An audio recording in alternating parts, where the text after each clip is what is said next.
Good morning from beautiful downtown Roanoke, Alabama. It's time to celebrate fall, family, and fun at the 17th annual Fall on Main Street Festival. We've got art, crafts, live demonstrations, and of course, some of the best food this side of the pumpkin patch. And now, joining us live on location with your Fall on Main weather update and more, here's Dr. Don from Dr. Don's Weather. And good morning, East Alabama and West Georgia. Welcome back to the 17th annual Fall on Main Street in downtown Roanoke, Alabama. Adam Slay with the iSchool Sports Network, our next guest here on Dr. Don's Weather. A lot of folks out from behind the scene don't know that Adam and I go back to when Noah came over.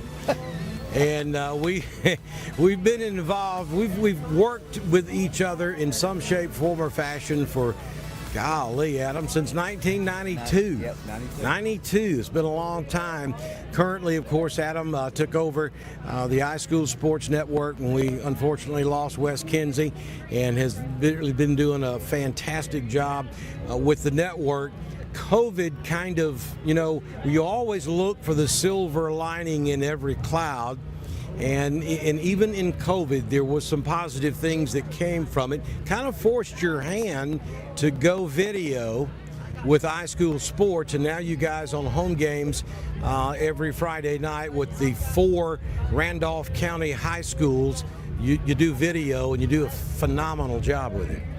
You're right, Don. COVID kind of changed the scene of the landscape of things. We had toyed with the idea, but COVID just kind of said, here's your answer, you need to do it. And I appreciate you more than you'll ever know. You've helped, you and I tinker, we're tinkerers. Yeah. And Wes Kinsey was the ultimate tinkerer. Yeah. But you and I tinker with things, and we know enough to make both of us dangerous. Absolutely. We had wires strung up all over the place, even here today, trying to figure out some issues Adam's having with one of his cameras.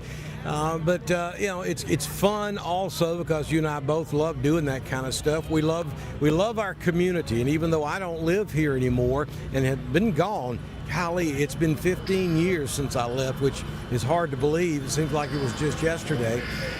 But we all love what we do. We love our community, and it's just a lot of fun to be able to do cool stuff like this. Last night, the Handley Tigers went down to Tuskegee, Alabama, and they took names.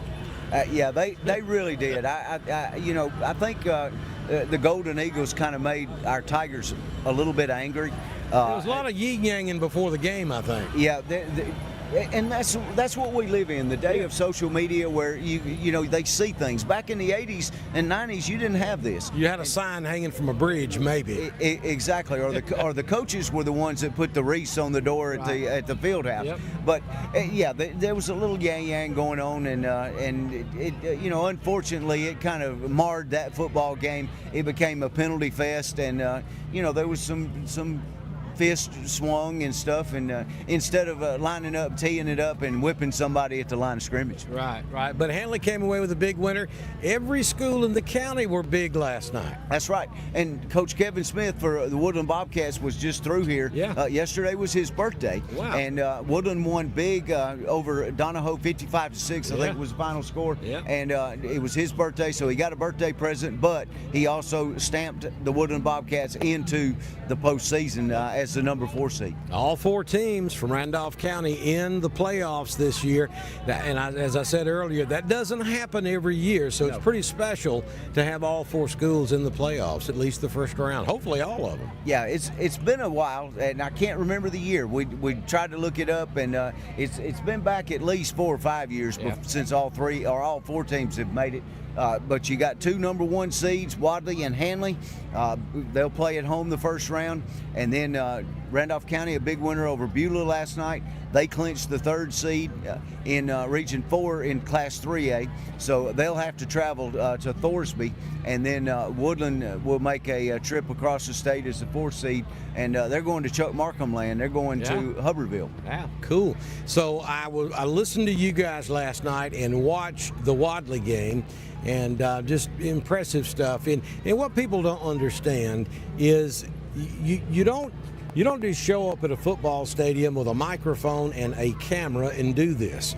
It takes a lot of equipment, it takes a lot of time, and most importantly, it takes numbers of people to be able to put the product out there that you guys do. And I just want to tip my hat to you. Y'all do a really good job. Especially on the video side. Of course, the audio has always been good, but the video side with all the graphics and stuff, and there's a lot of work that goes into that. Yeah, there is a lot of work. There's people behind the scenes. Lon was kind of primarily the guy that did a lot of the video, the producing of the video at Hanley. He's moved on to a teaching position, and I'm especially proud of our partnership with Southern Union. Yeah. We do all Southern Union athletics as well. And I've got 4 kids from Southern Union that are interested in broadcasting, interested in communication, and so we put them to work.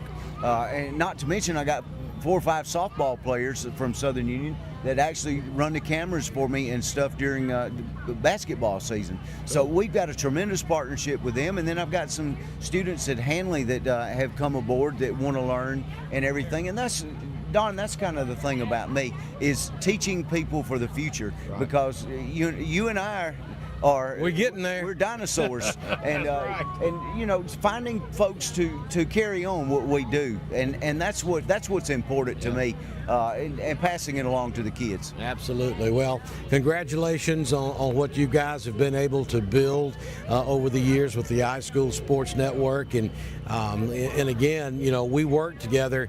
Of course, I do the game night forecast for you, and then if we have a threat of severe weather or inclement weather at any of the venues, then we provide that information as we go throughout the night and help you guys get your audio issues straightened out, because it's something, especially when you've got 4 different broadcast teams out there, there's always going to be something.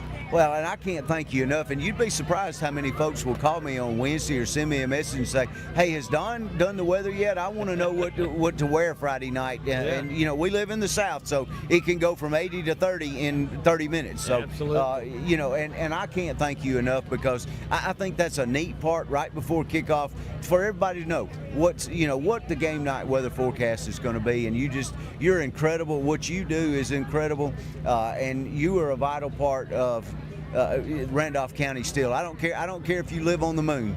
Everybody loves you. People come by. Look, there's Dr. Don T-shirts right there. Yeah. And so thank you for what you do. Well, thank you. I appreciate that. And we've had a lot of folks come by this morning.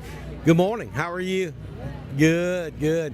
And like I said, it's the same thing with you. If it wasn't for the people who follow us and watch us, though, there would be no point. So our followers are the ones who make this happen. And you're exactly right. And a great example, I had a lady, Miss Holloway from Wadley. She used to teach at Wadley. Unable really to go to the games on Friday nights, and she said she came by and she goes, iSchool Sports, and she goes, and she was almost in tears, and her son was there with her, and said they watch the games or listen to the Wadley games, and they just absolutely love it. And that's what we're about. Yeah. We don't want to take away from the gate. Right.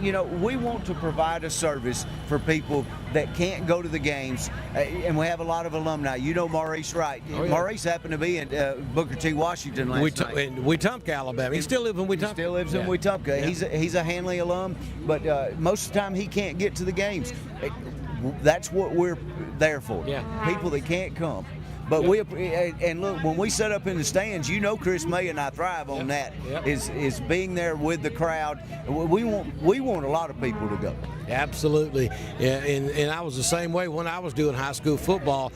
My thing was I had to have, if I was in a press box that was closed in, I refuse to do the ball game. I gotta at least have a crowd mic so I can hear the crowd. That's what makes a ball game exciting.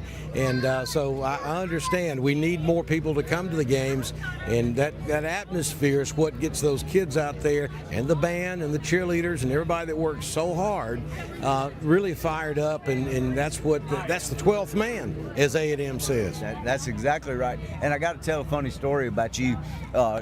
You and I are a lot alike. We look for perfection on things. We want things to be just right.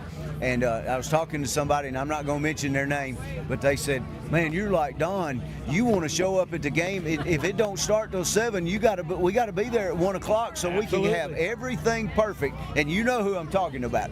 And and I'm the same way. I want to arrive early, get everything set up, and have everything perfect, and have all the tests done. Well, because something is always going to go wrong. And Mike Fisher, the former mayor of the city of Roanoke, was one of the big ones. He used to always, he'd call me, we'd be planning on going out of town. He'd call me like on Wednesday, and he'd say, "All right, so we leaving Thursday night or early Friday morning?" Because he knew good and well I was going to leave multiple hours in advance, because the worst thing that can happen to you is show up at a ball game and start having problems, and you're dealing with it right up till airtime, and your brain's a million miles away, and you just can't get into your rhythm. Yeah, and then my situation is we have 3 other broadcasts that are going on most Friday nights. So you're getting tugged in multiple different directions. Exactly, and you go somewhere where you don't have a very little internet service, or cell service is bad.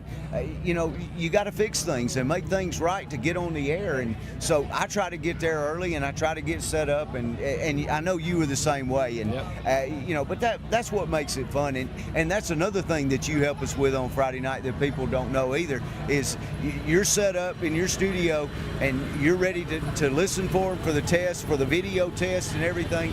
And I don't know, like I said, you're a dear friend of mine, and just a wonderful partner in what we do. Well, I appreciate that, Adam, and I feel the same way about you and your crew. Great job that you guys do on Friday night.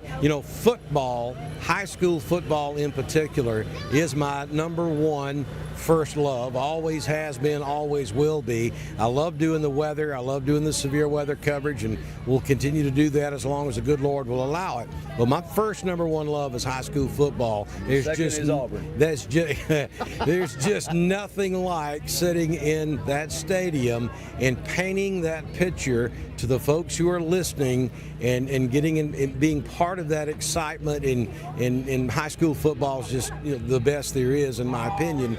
And so thank you for allowing me, in a small way, to still continue to be a part of that on Friday nights. I tell my county that I serve, look, you guys can have 0 disasters between 6 p.m. and 9 p.m. on Friday nights during football season. After that, I don't care. But we got to play football on Friday nights. You are exactly right, and you just threw me off, because I was going to say something else, but I'll probably think of it when I leave. Yeah. But you're right. Friday nights, it's just special. It's the purest form of football that we've got remaining, with NIL in college and the transfer portal, and but high school football is the purest thing that there is. Absolutely. Adam, thank you for coming by and talking to us. I know you guys are going to get out of here. You had a long night last night. You didn't get much sleep, and right back at it this morning. And you got to get ready for next week, because it doesn't start on Friday. It starts as soon as you get through on Friday. Yep, and just so you know, Randolph County plays Hoax Bluff on Thursday night at in Wedowee, Ron Waters Field, and then Woodland plays Horseshoe Bend on Friday night at Woodland, and those are the only 2 games we got. So we got a Thursday night game. So you got to cut a weather. We got to have a Thursday night weather and a Friday night weather. Okay. Yeah. All right. Well, we'll make that happen. Won't be a that's problem my at all. text to you now. Okay. Good deal. Thanks, Adam, for coming by and talking to us. And guys, don't forget, we're going to be here till around 2 o'clock this afternoon. Still plenty of time to come by and see us as we broadcast live from downtown Roanoke.